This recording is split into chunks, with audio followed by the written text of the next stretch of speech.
Je vais, avant de vous présenter un petit peu, vous rappeler, pour ceux qui connaissent, le réseau Smile, hein, puisque, donc du coup, comme vous le savez sûrement, Smile, c'est vraiment le réseau de l'Ouest dédié au système énergétique intelligent.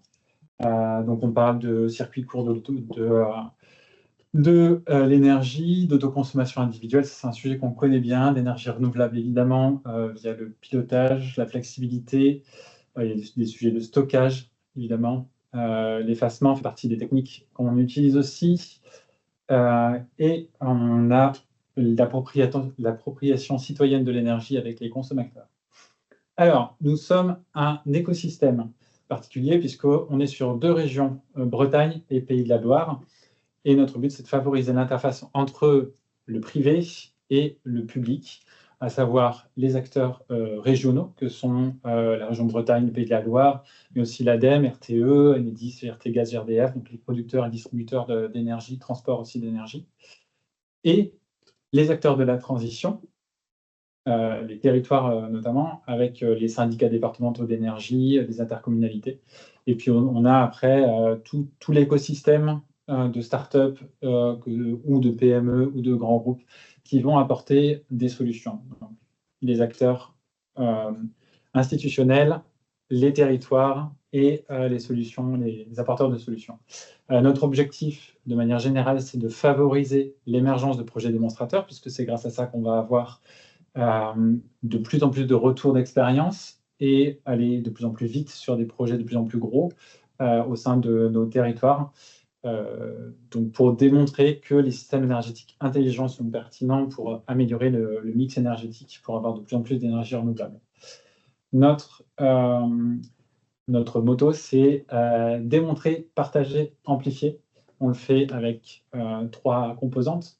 On agit d'abord en faisant connaître, se rencontrer et partager les expertises entre nos membres. Donc, ça se fait via notamment deux sites qui sont ici, notamment le showroom de Smile et à Nantes, et la même chose à Rennes. On va faire l'interface, faire se rencontrer tous nos membres et puis mettre de l'huile dans les rouages, tout simplement.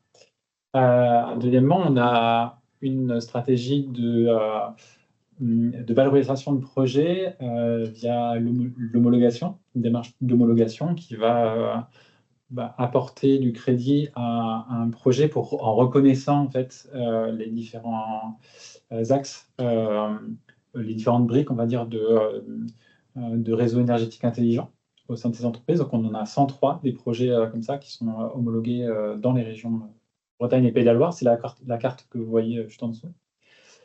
Et ensuite, penser collectif et faire ensemble. Donc là, ça va être vraiment les groupes de travail qu'on a au sein de Smile, à savoir actuellement, donc moi je suis le pilote du groupe de travail Smart Charging, qui vise à améliorer, à défricher un petit peu les différents défis qui se posent à nous sur le pilotage de la recharge des véhicules électriques. Et puis un deuxième sur la flexibilité, qui va être autour de l'appropriation citoyenne de la flexibilité, et puis la flexibilité à de plus en plus grosse ampleur. Voilà, donc ça c'était rapidement les points clés de Smile. Et comme je le disais en présentation, aujourd'hui, on reçoit Jocelyn Legal-Lassalle pour présenter le projet Hermès. Donc, Jocelyn, tu es que je présente ici. Tu es un chercheur de l'Université de La Réunion. Et donc, tu vas nous présenter aujourd'hui le projet Hermès, qui est en fait, on s'est vu un petit peu il y a quelques mois et autour du projet Twin Solar. Et en fait, on a commencé, tu m'as montré ce démonstrateur, cet algorithme qui utilise l'intelligence artificielle. Et j'ai trouvé que c'était une très bonne idée à partager avec le reste de nos membres, puisque c'est un super outil pour savoir qu'est-ce qui va être pertinent à déployer comme technologie au sein des projets, donc en avance de phase. J'en dis pas plus pour te laisser la primeur Je te laisse présenter. Merci pour l'introduction. Donc déjà, est-ce que vous m'entendez bien? Je pense que c'est dans Oui, la présentation. Oui, très bien. Donc effectivement, comme l'a dit Thomas, du coup, moi je suis chercheur, en fait je suis plus précisément post-doctorant à l'université de La Réunion. Donc post-doctorant, c'est un travail de recherche scientifique en fait qu'on mène après l'obtention d'une thèse. Et donc je travaille pour un laboratoire qui s'appelle le laboratoire Piment, et en fait on essaye de réfléchir à l'avenir en fait du secteur énergétique et du secteur de la production électrique plus précisément sur l'île de la Réunion. Et du coup, je peux profiter un peu de ce moment pour vous présenter un peu les visions que nous on a et comment on pense que le secteur de la production d'électricité risque d'évoluer. Donc plus précisément à la Réunion, mais vous allez voir que ça va faire écho à des choses dont on parle un petit peu partout, pas que à la Réunion. Une question, si vous Gauthier, me permettez. tu as une question? Ouais, Vas-y, Gauthier. je suis arrivé un peu en retard, donc je vous prie de m'excuser. Je ne sais pas si j'ai raté le tour de table ou quoi. Juste pour information de contexte, ou ça sera peut-être dit au début, c'est des travaux financés par EDF ou vous avez d'autres financements? Non. Alors, Hermès, le projet Twin Solar, en fait. Hermès, en soi, c'est un outil. Donc, c'est financé par le projet global de recherche Twin Solar. Et le projet Twin Solar, il est financé par l'Europe. Ok. Par le FEDER. Yes, on va faire la présentation avec Jocelyn, et puis on se fera une session de questions juste à la fin. Comme ça permet de garder le fil. Mais merci pour ta question, en tout cas, Gauthier. Donc, ça sera une présentation qui sera en 4 temps. On verra si on a le temps de tout faire ou pas, mais j'espère que oui. Donc, tout d'abord, je vais vous présenter quelques éléments sur les micro-réseaux énergétiques, bien que je pense que vous en savez peut-être dessus. Voilà, donc j'ai pris l'exemple de l'île d'Ouessant, que vous connaissez peut-être, et qui était jusqu'en 2015 qui produisait son électricité uniquement à partir d'une centrale thermique, et qui a fait le choix à partir de 2015 de se défaire de... Ça va arriver, t'inquiète. de se défaire de sa centrale thermique et de transformer sa production d'électricité en utilisant des hydroliennes, des éoliennes et du photovoltaïque. Et donc en fait, je voulais faire une présentation un peu interactive en vous demandant à votre avis pourquoi ils ont fait ce choix-là. Mais du coup, je vais peut-être répondre moi-même. En fait, l'idée principale, c'est de gagner sur plusieurs tableaux, en fait, finalement. Il y a plusieurs intérêts à faire ça. Mais il y a principalement donc l'impact environnemental et la performance économique, qui sont des choses qu'on comprend très facilement et que tout le monde cite comme des choses positives immédiatement, et des choses auxquelles on pense moins, mais qui sont tout aussi importantes, de mon point de vue en tout cas, c'est l'autonomie énergétique et la résilience. Et en fait, c'est des notions qu'on voit apparaître et qui sont importantes. L'autonomie, ça veut dire qu'on est capable de produire l'énergie dont on a besoin localement. Ça veut dire qu'on est moins dépendant des autres et des énergies qui est distribuée par un réseau externe. Et donc ça peut être intéressant, notamment dans des contextes comme aujourd'hui où l'énergie, les signaux de prix dans l'avenir, ils ne sont pas forcément très lisibles. Et voilà, on peut avoir des méfiances quant à l'approvisionnement énergétique futur et à sa fiabilité. Donc, si on est capable de produire localement notre énergie, eh bien, on n'a plus besoin de s'inquiéter de ces choses-là. Alors, évidemment, créer des micro-réseaux, ça a aussi des inconvénients. Notamment, donc, la production doit être locale, ça veut dire qu'il faut avoir des équipements qui sont capables de produire localement cette énergie, cette électricité. Il faut être capable de stocker éventuellement l'électricité, alors c'est une problématique qu'on rencontre souvent quand on construit des micro-réseaux parce qu'on s'appuie souvent sur les énergies renouvelables et intermittentes. Et on a besoin de gérer aussi son équilibrage localement. Ça veut dire de gérer en temps réel la production et la consommation d'électricité et éventuellement le stockage. Donc ça rajoute un peu de complexité au niveau local à la gestion de l'énergie que sans micro-réseau, on lègue totalement à RTE, finalement, ou EDF.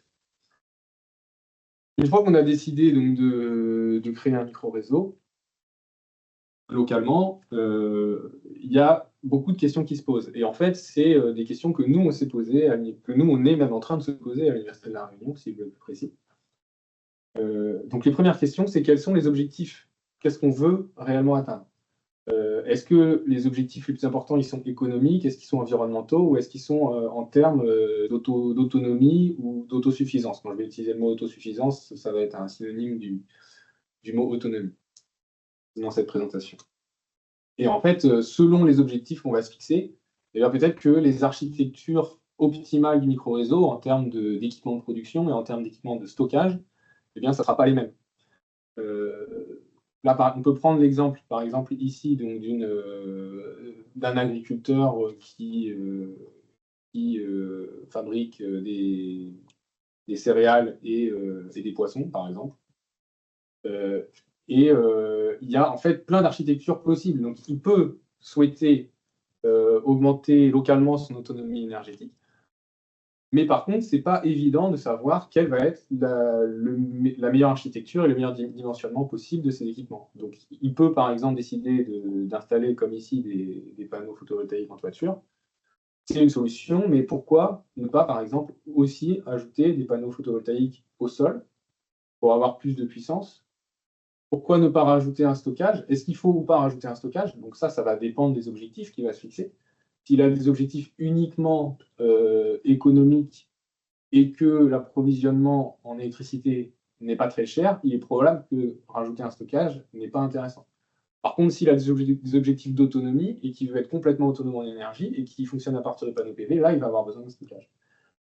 Est-ce que le stockage, ça doit être un stockage chimique? Est-ce que ça doit être un stockage, par exemple, comme ici, sous forme d'hydrogène ou d'air comprimé? Est-ce que peut-être il faut ne pas mettre les panneaux solaires au sol ou orientés avec la toiture, mais orientés selon un autre angle? Est-ce qu'il faut une petite batterie chimique comme ici ou une plus grosse batterie chimique? Est-ce que même c'est intéressant ou pas de rajouter un générateur diesel? Ou est-ce qu'il faut fonctionner à partir d'éoliennes? D'un couplage entre les éoliennes et les panneaux PV. Donc ça, c'est des questions que la personne peut se poser et qui sont pas du tout, qui n'ont pas du tout de réponse évidente. Et ce sont exactement les questions que nous, on est en train de se poser à l'Université de La Réunion parce qu'on a, donc ça c'est le projet Twin Solar, c'est pas directement le projet Hermès, mais c'est des projets qui sont liés.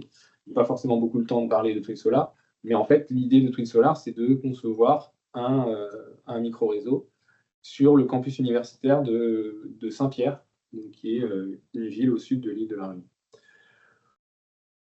Donc pour résumer en fait les questions qu'on peut se poser, c'est en fonction des objectifs qu'on s'est fixés, quels vont être les meilleurs équipements de production installés, quel va être leur dimensionnement, à quels endroits du site, quel équipement de stockage on va devoir ajouter, comment on va les gérer, quels sont leurs dimensionnements, et finalement, en fonction de tous les choix qu'on va faire, quels seront les coûts et les bénéfices de l'installation globalement. Ça, c'est des questions qui sont évidentes, comme je le disais, mais heureusement, il y a des outils qui existent pour y répondre, déjà. Donc, j'ai fait une recherche un petit peu bibliographique sur ces différents outils. Malheureusement, ils ont tous un inconvénient, au moins un inconvénient majeur, on va dire. Et notamment, la plupart sont payants. Donc, on peut penser à Homer, qui est le plus célèbre en fait, d'entre eux, mais qui est payant. Et je ne l'ai pas mis dans la présentation, mais qui aussi obtient parfois des résultats qui sont contestables et contestés. Et comme c'est payant, on a du mal à savoir d'où viennent les résultats dans certains cas. Donc voilà. Donc en fait, c'est ces constatations-là qui, du coup, à l'Université de La Réunion, nous ont amené à nous dire que ça pouvait être intéressant de créer un nouvel outil qui pouvait être open access et gratuit pour les utilisateurs pour savoir si sur différents projets on pouvait, aider à la conception d'une architecture optimale de micro-réseau. Donc c'est pour ces raisons qu'on a créé ce que j'appelle dans cette présentation la solution Hermès, et c'est en fait un algorithme, hein, c'est un logiciel finalement, qui est gratuit, qui est tout à fait nouveau, là, il est opérationnel depuis quelques mois seulement, et en fait notre objectif à l'Université de La Réunion, c'est de trouver des projets de conception de micro-réseaux sur lesquels on pourrait éprouver cet algorithme, ce logiciel. Donc c'est d'utiliser ce logiciel-là en amont de certains projets de construction de micro-réseaux qui pourraient être des projets de collectivités territoriales, des projets privés par des particuliers, par des entreprises, par des industriels même, par les zones industrielles, pourquoi pas. Donc voilà, c'est ça qu'on recherche. Alors si on repart un petit peu sur l'algorithme Hermès, donc c'est ce qu'on appelle un outil d'optimisation sous contrainte, c'est-à-dire qu'il va optimiser une variable, on va lui spécifier, qui peut être le coût de l'énergie, par exemple, c'est celle-là qui est la plus souvent demandée, mais ça peut être aussi d'autres choses, ça peut être un objectif environnemental ou un objectif en termes d'autonomie. Et on va aussi pouvoir lui donner des contraintes en ce qui concerne l'autoconsommation, c'est-à-dire l'autonomie, ou l'autosuffisance qu'on souhaite atteindre. Donc, par exemple, on peut demander à l'outil que sur le fonctionnement nominal de l'installation, on veut une autosuffisance d'au moins 50%, 60%, 70% ou n'importe quel autre chiffre. Et même chose pour l'autoconsommation. Donc, comment ça fonctionne? On va d'abord regarder un petit peu en boîte noire, c'est-à-dire l'algorithme, c'est-à-dire quelles sont les variables d'entrée, quelles sont les variables dont il a besoin pour fonctionner, et quelles sont les indications qu'il va nous fournir concernant la conception du micro-réseau. Donc il va avoir besoin, comme je l'ai dit juste avant, des objectifs et des contraintes qui vont être spécifiées par l'utilisateur. Donc est-ce que l'utilisateur souhaite optimiser son micro-réseau économiquement, environnementalement ou en termes d'autonomie? Quelles contraintes en termes d'autonomie? Il va aussi falloir spécifier donc à Hermès quels vont être les profils en fait, de production des différents outils de production qui peuvent être installés sur site. Donc en fait, qu'est-ce que c'est? En fait, c'est simplement de dire à Hermès, sur mon site, je peux installer des éoliennes, des panneaux solaires ou un générateur diesel. En fait, c'est différents équipements de production qui sont installables. Leurs caractéristiques économiques et de performance. Les profils de consommation des usagers du site. Et notamment dans les profils de consommation, on va aussi pouvoir spécifier les consommations qui sont éventuellement déplaçables dans la journée, donc c'est-à-dire séparer les consommations critiques et les consommations de type charge de véhicule électrique qui doivent être faites un moment dans la journée, mais qui n'ont pas forcément besoin d'être faites à l'heure où aujourd'hui elles sont faites. C'est-à-dire qu'on peut coupler en fait Hermès avec un logiciel, par exemple, une application, par exemple, qui va indiquer aux usagers qu'en ce moment, l'équilibre du réseau est critique et que donc il ne faut pas charger son véhicule électrique. Et aussi, on va devoir fournir à Hermès quelles sont les différentes technologies de stockage qui sont installables sur le site. Une fois qu'on a, on pourra voir un exemple tout à l'heure, hein, si ça vous intéresse. Une fois qu'on a fourni toutes ces données d'entrée à Hermès, alors c'est un outil qui est basé un peu sur l'intelligence artificielle, donc il va falloir faire tourner le logiciel avec toutes ces entrées-là. Et Hermès va nous donner en fin de calcul des recommandations sur la flexibilité, c'est-à-dire quelle technologie de stockage installer et quelle stratégie de gestion de la demande on va mettre en œuvre sur le site. Donc ça, c'est la flexibilité, c'est ce qui va permettre de réconcilier la production et la consommation d'énergie. Quelle va être la gestion financière du micro-réseau en termes de contrat d'achat-vente avec les réseaux extérieurs? Si on est dans le cas d'un micro-réseau qui est encore relié à un autre réseau, puisque Hermès peut soit gérer des micro-réseaux qui sont complètement autonomes, donc type une île, soit gérer des micro-réseaux qui vont être encore reliés à des réseaux extérieurs, donc qui vont avoir pour objectif d'augmenter leur autonomie, mais qui auront quand même la ressource, en dernier recours, de prendre de l'énergie à l'extérieur. Et il va aussi donner les résultats de performance du micro-réseau simulés donc, sur une année de fonctionnement. Est-ce qu'on a réalisé ou pas les objectifs qui étaient fixés par l'utilisateur? Oui ou non? Et quelles vont être les performances, les autres indicateurs de performance, donc environnementaux, économiques, techniques du micro-réseau. Bon.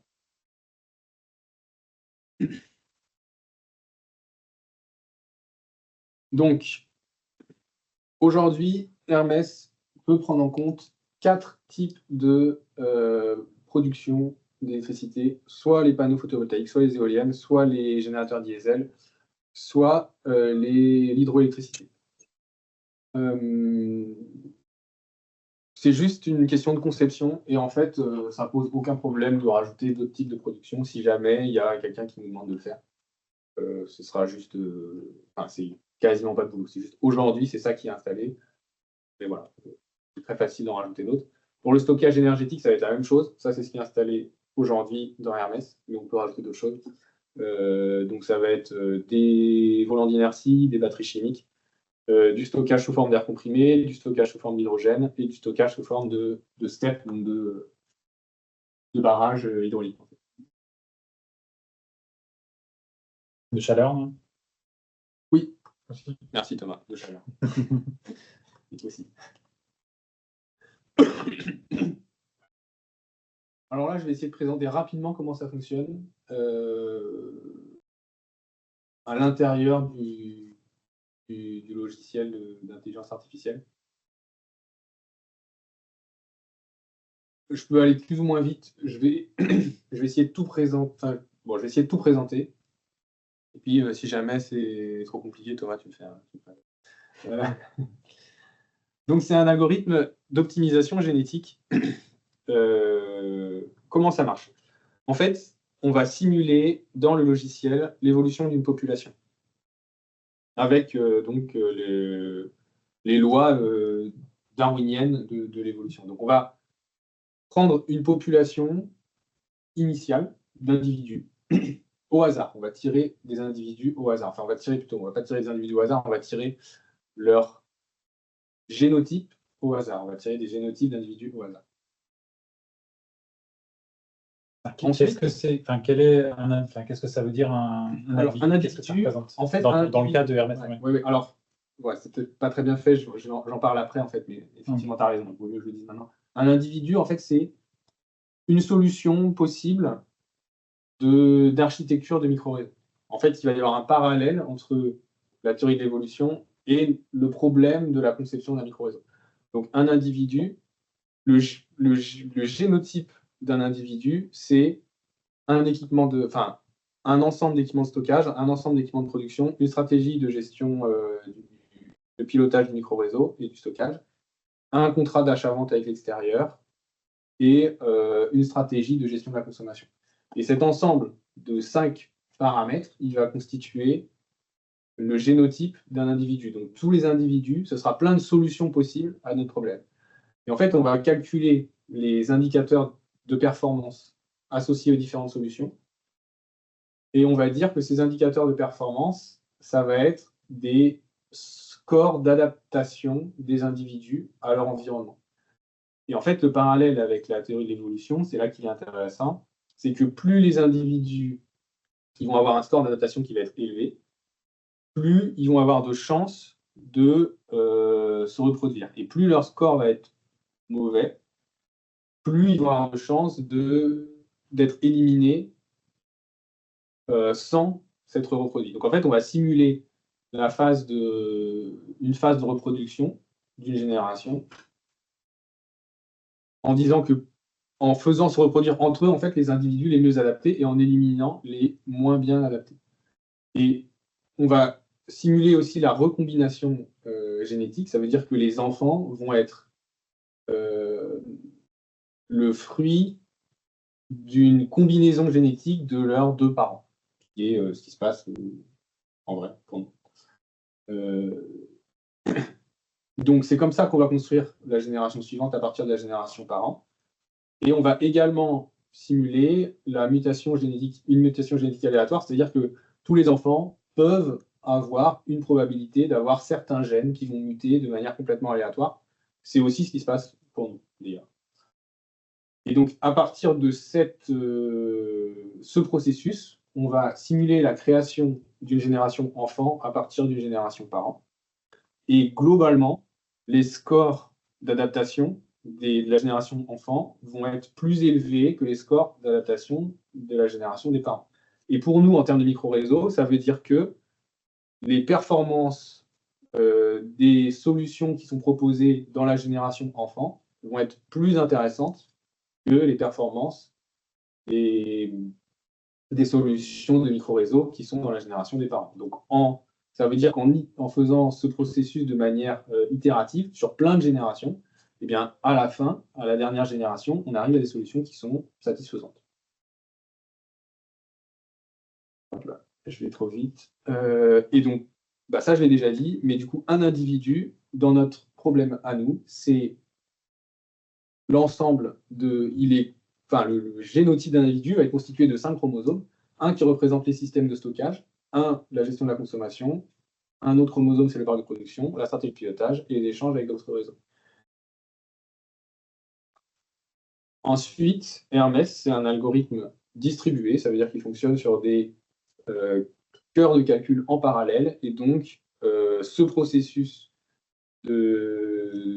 d'évolution génétique, il va être simulé sur les différents cœurs de calcul en parallèle, et donc en fait, c'est ce qu'on appelle, dans le langage donc, des algorithmes génétiques, un algorithme sur archipel, parce qu'en fait, ça simule plusieurs populations qui évoluent indépendamment sur différentes îles pendant des phases de plusieurs générations, et ensuite, une fois que chacune des îles a évolué indépendamment, et bien on regroupe toutes les populations, et on remet la population finale en début de processus, et ensuite on refait évoluer toutes les populations sur les différentes îles, donc comme ça, on a abouti à différentes aires d'évolution, différentes grandes phases d'évolution. Et en fait, le nombre de phases d'évolution, eh bien, ça va être un paramètre aussi qu'on pourra faire évoluer en fonction des besoins de l'utilisateur.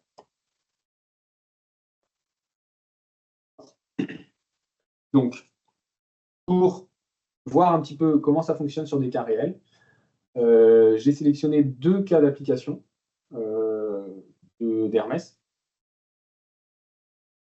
Donc, comme vous l'avez vu, je commence par le deuxième, parce que je pense que c'est une meilleure idée, à mon avis, dans la présentation, c'est dans l'adolescence.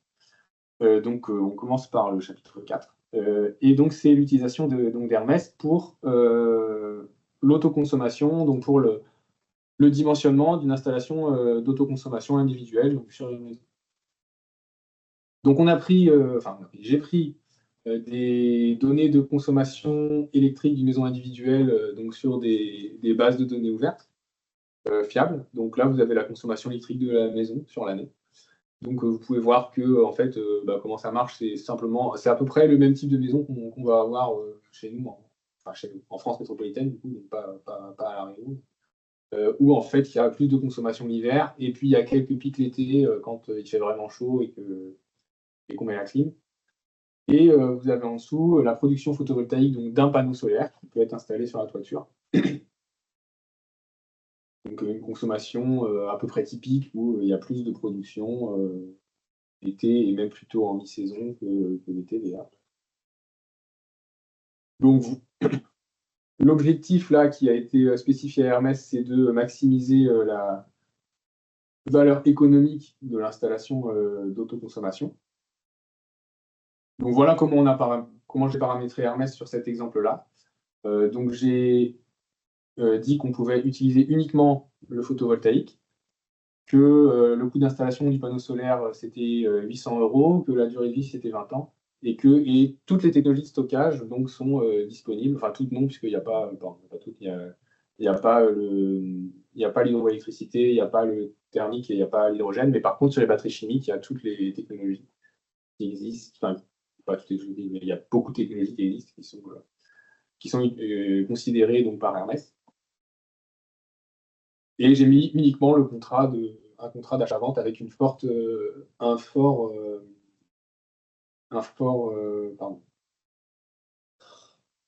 revente d'électricité sur le réseau qui est très intéressante économiquement pour l'utilisateur. Donc, il va l'inciter à revendre l'électricité sur le réseau. Donc, Hermès conseille du coup d'installer 40 panneaux photovoltaïques pour un investissement initial de 32 000 €, d'installer une batterie de type chimique avec la technologie lithium-ion pour 7 000 € de plus. Et finalement, il réussit à exporter 14 MWh d'électricité par an sur le réseau. Et c'est ça qui est le plus profitable donc économiquement pour le propriétaire de la maison. Et donc ça, on est plutôt content de ce résultat parce que en fait, ça rejoint les résultats qui sont éprouvés sur le marché. Et en fait, c'est souvent ce que conseillent les constructeurs, c'est d'installer quand on a les contrats avec la possibilité de revendre, c'est plutôt d'installer le plus possible, on va dire, de photovoltaïque et une petite batterie avec. Donc ça rejoint un petit peu les pratiques communes. Cela dit, cet exemple-là, je le présente, mais il mériterait d'être un peu plus. Je suis en train de l'approfondir et de regarder comment ça fonctionne, si on change certains paramètres, notamment le prix de vente de l'électricité sur le réseau. Est-ce que si on a un prix de vente plus faible, quelle va être l'influence sur les résultats finaux, etc. Donc cet exemple-là, il est intéressant, mais il est encore, on va dire, en construction et il faut encore qu'on continue à travailler un petit peu dessus. Et pardon, c'est pas du tout. Alors, je vais revenir sur le dernier exemple.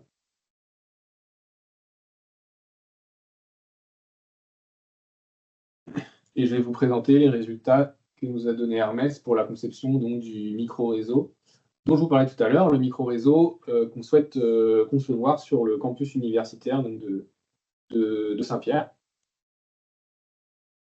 Donc, je vais vous présenter rapidement le campus universitaire. Donc, c'est principalement, donc, il y a un IUT, une école d'ingénieurs et des résidences étudiantes et un restaurant universitaire.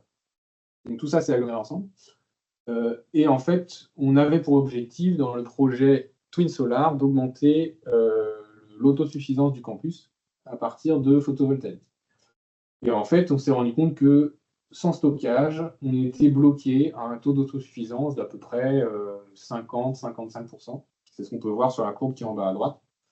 Bah, simplement parce que les étudiants qui sont en résidence étudiante, ils consomment de l'électricité la nuit et on peut mettre autant de panneaux photovoltaïques qu'on veut.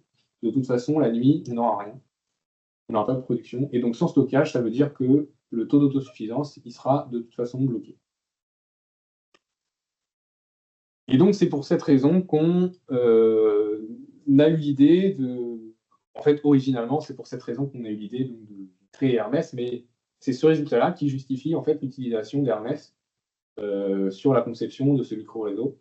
C'est que comme on a besoin de stockage, on va utiliser Hermès pour déterminer quelle est la technologie de stockage la plus appropriée et quel va être son dimensionnement.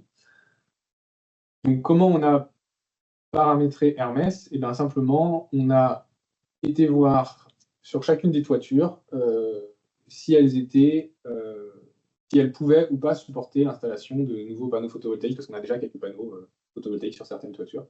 Donc, toutes les toitures qui peuvent accueillir de nouveaux panneaux, elles ont été là mises en blanc. Et pour chacune de ces toitures, on a évalué donc, le coût d'installation d'un panneau. Donc, il est différent sur chacune des toitures, notamment en fonction de si c'est une toiture terrasse ou si c'est une toiture en tôle. On a regardé aussi l'orientation des différentes toitures pour savoir quelle serait la production des panneaux solaires sur ces toitures. Et on a estimé également le coût de maintenance donc des panneaux solaires sur chacune des toitures. Donc on a rentrer tout ça dans les paramétrages, dans les variables d'entrée de Hermès. Et finalement, le logiciel, ce qui nous donne, alors, ah oui, pardon, ce que je n'ai pas oublié de spécifier, c'est qu'on a fait varier aussi le niveau d'autosuffisance qu'on demandait à Hermès pour entre 50 et 80% pour voir s'il y avait donc des différences au niveau de la conception du micro-réseau et des équipements. Donc là, c'est le résultat d'Hermès pour une autosuffisance de 50%. Donc on peut voir qu'on a besoin, Hermès préfère utiliser la technologie stockage par air comprimé, parce qu'en fait, les besoins ils sont très différents de ceux qu'on avait tout à l'heure avec la maison individuelle. Où sur la maison individuelle, on pouvait faire en gros des charges à l'échelle de la journée, et ça suffisait. Alors que là, pour le campus, on a des énormes variabilités saisonnières. En fait, les étudiants consomment beaucoup plus d'électricité en février-mars, parce que c'est la saison chaude à La Réunion, donc il y a beaucoup de climatisation.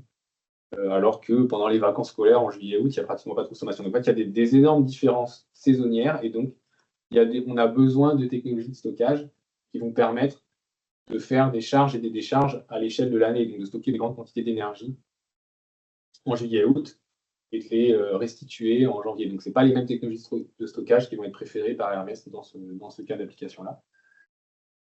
Donc, il nous propose un équipement de stockage donc, de 0,5 MWh, donc ce qui est relativement raisonnable quand même. Et on a abouti à un coût de l'énergie, vous le voyez ici, de 0,151 € par kWh sur la durée de vie donc, de l'installation. Quand on fait... Donc là, ce qui est intéressant sur la photo, c'est que vous voyez le taux de couverture entre 0 et 100% des différentes toitures, donc qui va être recommandé par Hermès. Donc ça veut dire que plus une toiture va être foncée, en bleu foncé, plus il va falloir la remplir en panneaux photovoltaïques, si on suit en tout cas la recommandation du logiciel.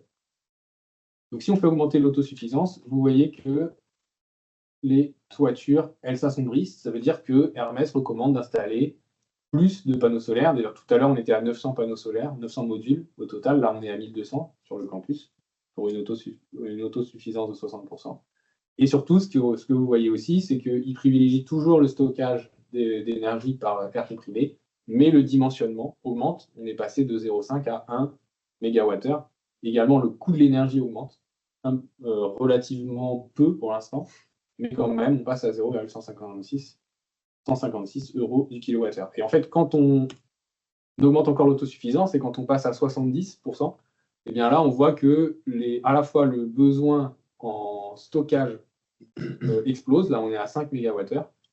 Et le coût de l'énergie continue également d'augmenter. Et à 80%, c'est encore pire. Et en fait, là, c'est là qu'on s'aperçoit qu'on a des dimensionnements qui sont plus réalistes en termes de stockage. Ils demandent 40 MWh, mais on ne va pas choisir cette solution-là parce que c'est pas possible sur un campus universitaire d'installer 40 MWh de stockage. Le coût de l'énergie augmente également, mais en fait, c'est bien Hermès qui va nous permettre d'arbitrer, ces résultats-là qui vont nous permettre d'arbitrer et de concevoir notre micro-réseau grâce au logiciel. Donc, on sait qu'on ne pourra pas atteindre de manière réaliste des taux d'autosuffisance de 80%, donc il faut qu'on reste à 70% et en dessous.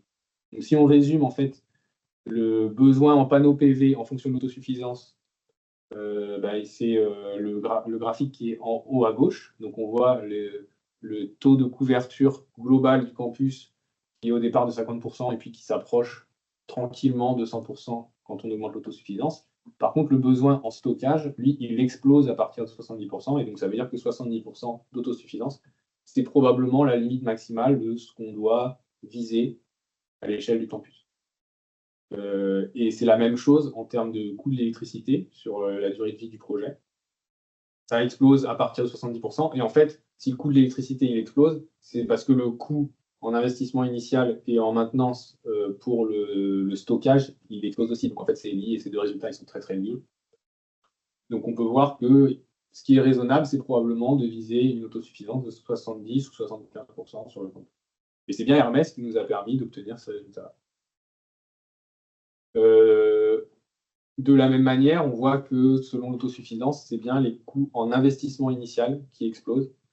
Et c'est un autre argument qui nous conduit à ne pas retenir les solutions au-dessus de 70% d'autosuffisance, c'est qu'en fait, l'investissement initial, notamment pour acheter le stockage, il serait beaucoup trop important et on n'aura pas les moyens à l'Université de La Réunion d'acheter cet équipement-là. En fait, même si c'était rentable, on n'aurait pas la trésorerie pour investir au début du projet cet argent-là.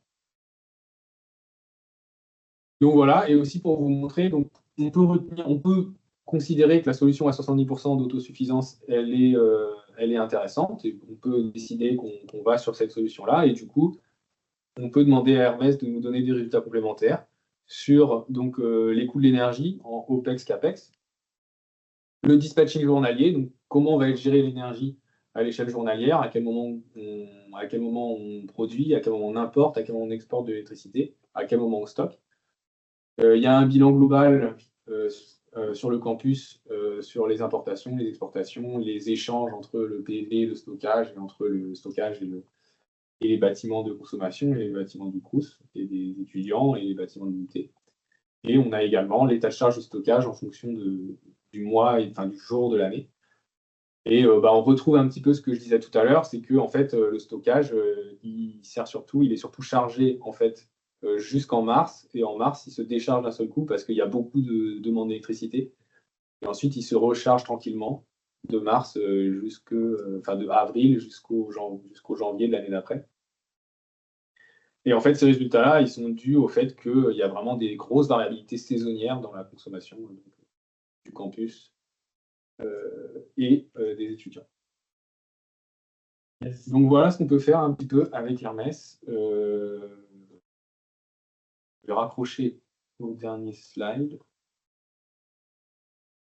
Et donc, comme je vous le disais un petit peu en introduction, donc là j'ai terminé, mais en fait, nous, notre position là, avec le laboratoire Piment, c'est d'essayer d'utiliser Hermès sur des projets de conception de micro-réseaux qui sont externes à l'université et qui vont peut-être venir d'industriels, de collectivités qui vont vouloir, en amont du projet de micro-réseau, savoir quelles vont être les recommandations d'Hermès pour les guider dans leur choix et savoir comment ils pourront concevoir et gérer leur micro-réseau et leurs objectifs d'autonomie énergétique. Donc nous, c'est ça qu'on recherche actuellement, c'est des personnes qui seraient intéressées par l'utilisation de ce logiciel-là. Voilà. Merci beaucoup, Jocelyn. Tu m'as piqué mon outro, je dirais.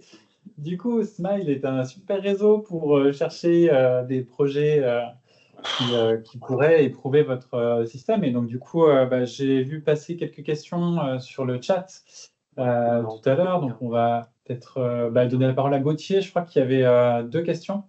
Si tu veux les poser directement. Ouais, alors vous m'entendez, c'est bon? Ouais, c'est bon, t'entends. Du coup, la première, j'ai eu la réponse au fil de l'eau, je pense. Il n'y a aucune simulation du réseau électrique. On est d'accord, c'est juste un équilibre conso-prod entre les actifs de prod, de stockage et de consommateur. Il n'y a pas de considération du réseau électrique. Alors, je pense que la réponse à la question, c'est non, effectivement. En fait, le micro-réseau, il est considéré aujourd'hui, dans le fonctionnement d'Hermès, comme un point de consommation et de production, qui est relié, par contre, au réseau électrique principal, éventuellement, si c'est spécifié par l'utilisateur.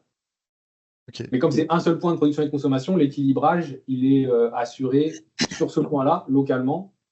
Donc, il n'y a pas de simulation de transfert d'énergie autre que importation et exportation sur un réseau extérieur. Est-ce que ça répond à votre question ou pas? Oui. Et tu avais une remarque sur la consommation individuelle? Ouais, j'étais très surpris du résultat, parce que si vous pouvez revenir sur le slide en question, il m'a semblé voir 14 ou 16 MWh par an d'import-export, alors qu'une maison individuelle typique, on doit être sur des consommations de l'ordre de, je sais pas, j'ai souvenir 7, 8, 9 MWh à l'année, et du coup, en fait, ça veut dire qu'on produit et qu'on exporte presque le double de ce qu'on consomme avant de faire un réseau sur la maison. Et j'étais surpris de ce résultat. Ouais, c'est une bonne remarque.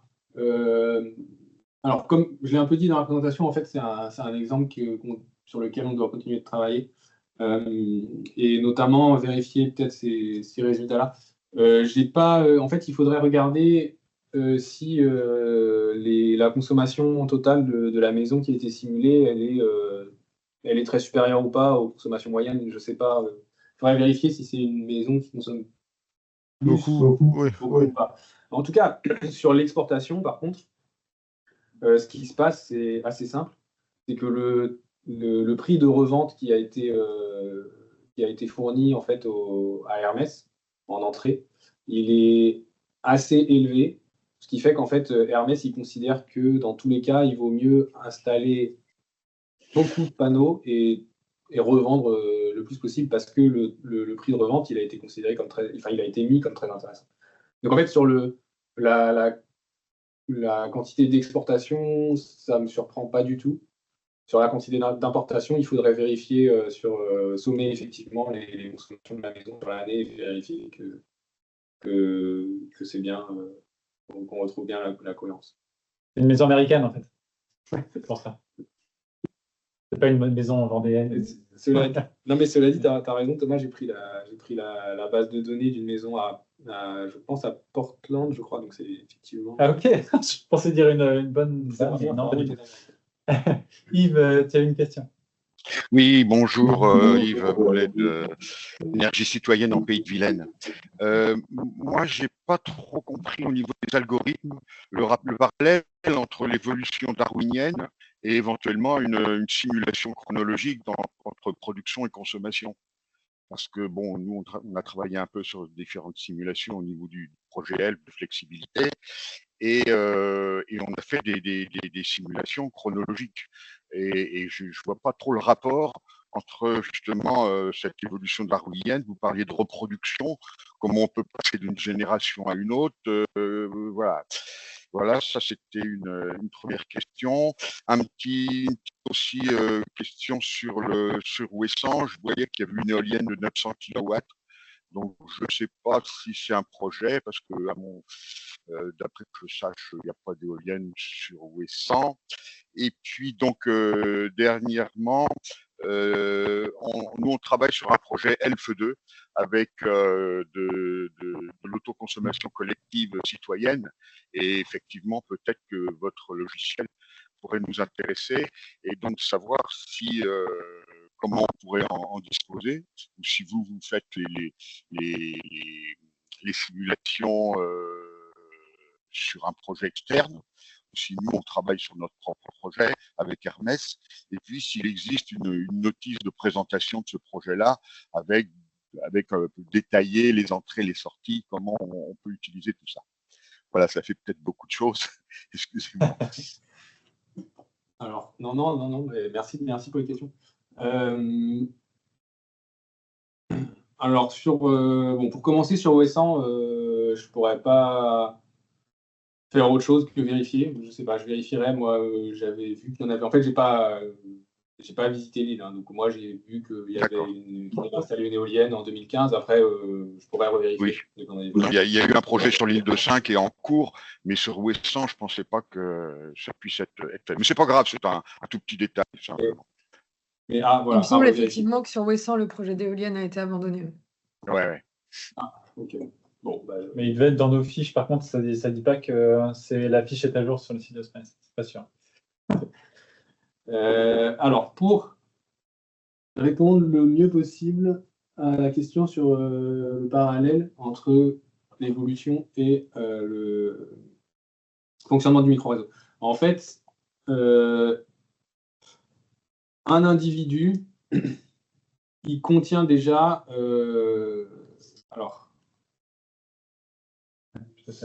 un individu, il contient déjà la gestion chronologique du micro-réseau. Ça veut dire que dans le chrono-réseau... Qu'est-ce que c'est qu'un individu chez vous? C'est un consommateur? C'est un groupe de consommateurs? Non. Un individu, c'est... une configuration du réseau. C'est une image. C'est pas un individu réel qui consomme de l'électricité.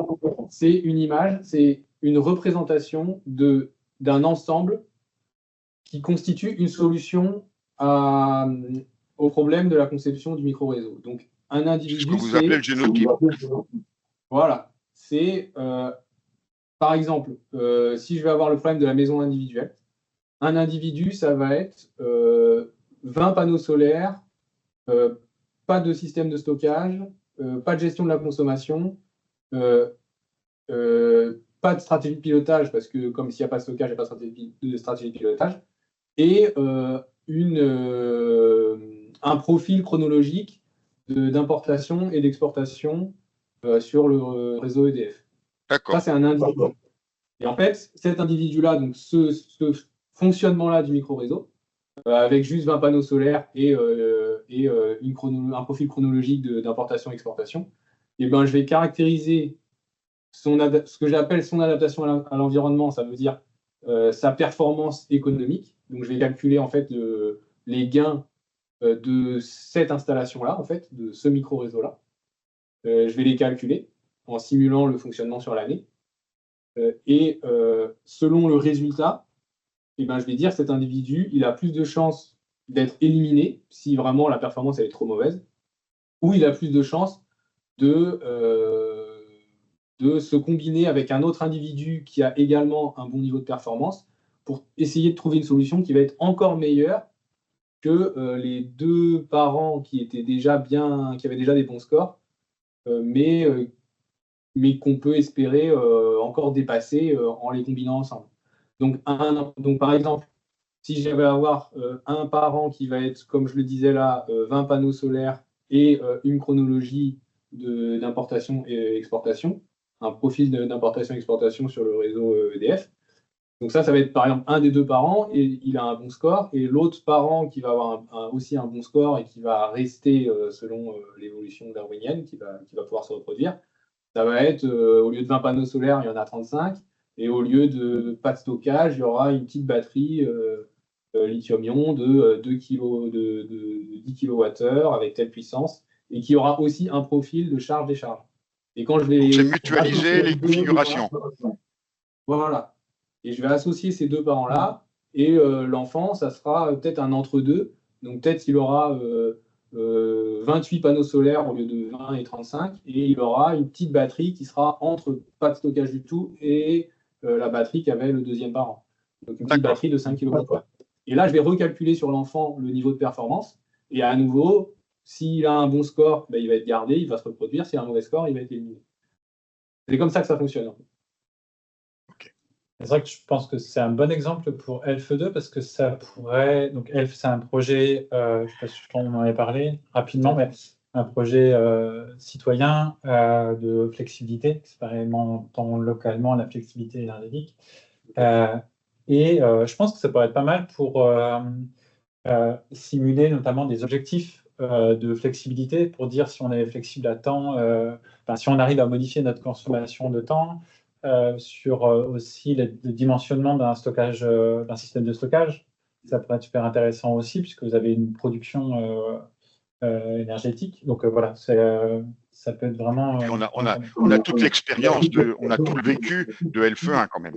Et donc c'est vrai qu'on a déjà bien débroussaillé le terrain, et ça pourrait justement permettre d'approfondir nos solutions par rapport à ce que l'intelligence artificielle que vous proposez. Je n'ai pas répondu à la troisième question d'ailleurs, je me rends compte. Oui. Sur l'utilisation du coup de Hermès, en fait, aujourd'hui, il n'y a que nous qui pouvons l'utiliser, parce qu'en fait, comme je le disais, c'est un algorithme qui se lance sur une machine de calcul en fait, et c'est la machine de calcul de l'Université de La Réunion pour l'instant qui est capable de supporter en fait le logiciel. Donc en fait, pour l'instant, le plus simple, c'est que enfin à court terme, le plus simple, si on veut faire quelque chose à court terme, c'est que vous nous envoyez les fichiers de consommation et de production, et que nous, on le rentre dans la machine de calcul, et puis on vous envoie les résultats. À court terme, c'est le plus simple. Après, à long terme, on peut envisager de vous fournir une version du logiciel qui pourrait être utilisable sur un ordinateur X. Bon, ça pourrait être intéressant. Après, vous avez aussi posé la question de savoir quelles sont exactement les données qu'on met dans le logiciel. Alors là, je vais essayer de partager parce que j'ai justement,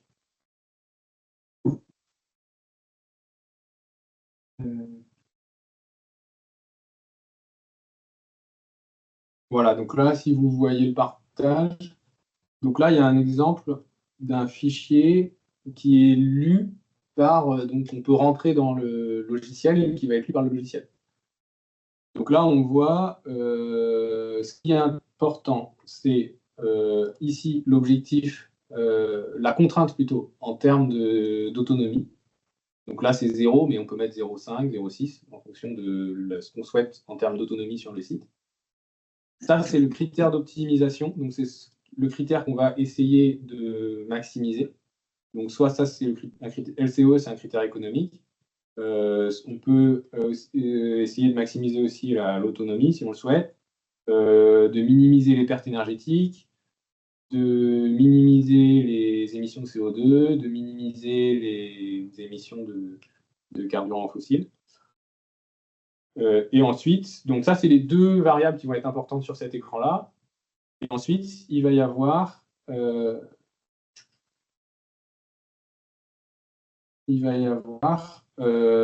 sur cette fenêtre-là, il va y avoir les consommations du site.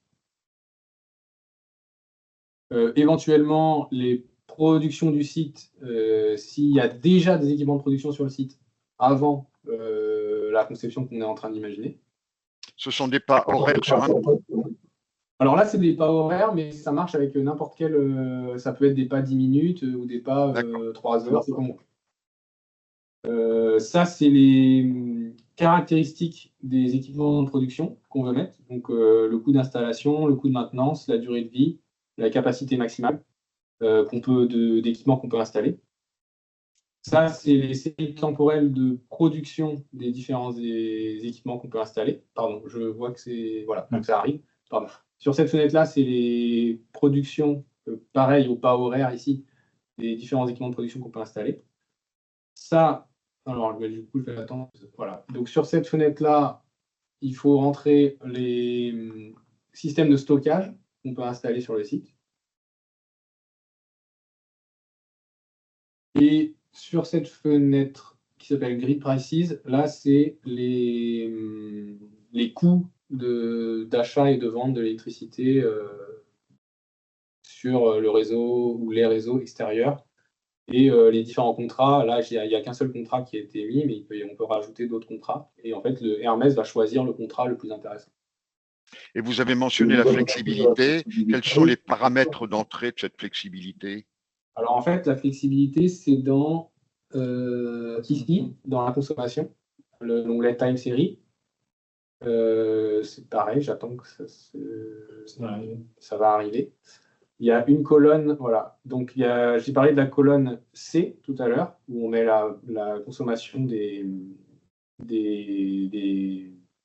utilisateurs. Et en fait, dans la colonne D, on peut mettre la consommation qui va pouvoir être déplacée dans la journée.